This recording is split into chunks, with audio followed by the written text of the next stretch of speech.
Hi friends. Circle, ప్రతి circle కలవడానికి 4 రోడ్లు కావాలి. కానీ ఈ సర్కిల్ కలవడానికి 4 ప్రాంతాలు కలిశాయి. ముఖ్యంగా ఈ సర్కిల్కు పేరు ఎలా వచ్చింది చూద్దాం. ఈ సర్కిల్ పేరు మహావీర్ సర్కిల్. ఈ సర్కిల్ కొత్త బస్ స్టాండ్, కడప జిల్లాలో కొత్త బస్ స్టాండ్ నుంచి రైల్వే స్టేషన్ రూట్లో ఈ సర్కిల్ ఉంటుంది. ఇలా వెళ్తే రైల్వే స్టేషన్ రూటు. ఈ సర్కిల్కు ఒక విశిష్టత ఉంది. ఈ సర్కిల్కు పేరు పెట్టడానికి ముందుగా ఈ సర్కిల్ పక్కనే ఒక మ్యూజియం ఉండేది.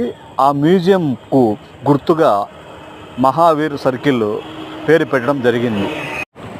ఇక్కడున్న మ్యూజియం ఇప్పుడు వేరే చోటికి మార్చడం జరిగింది.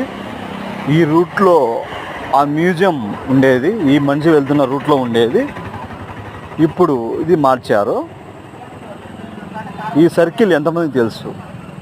కామెంట్ చేయండి, షేర్ చేయండి.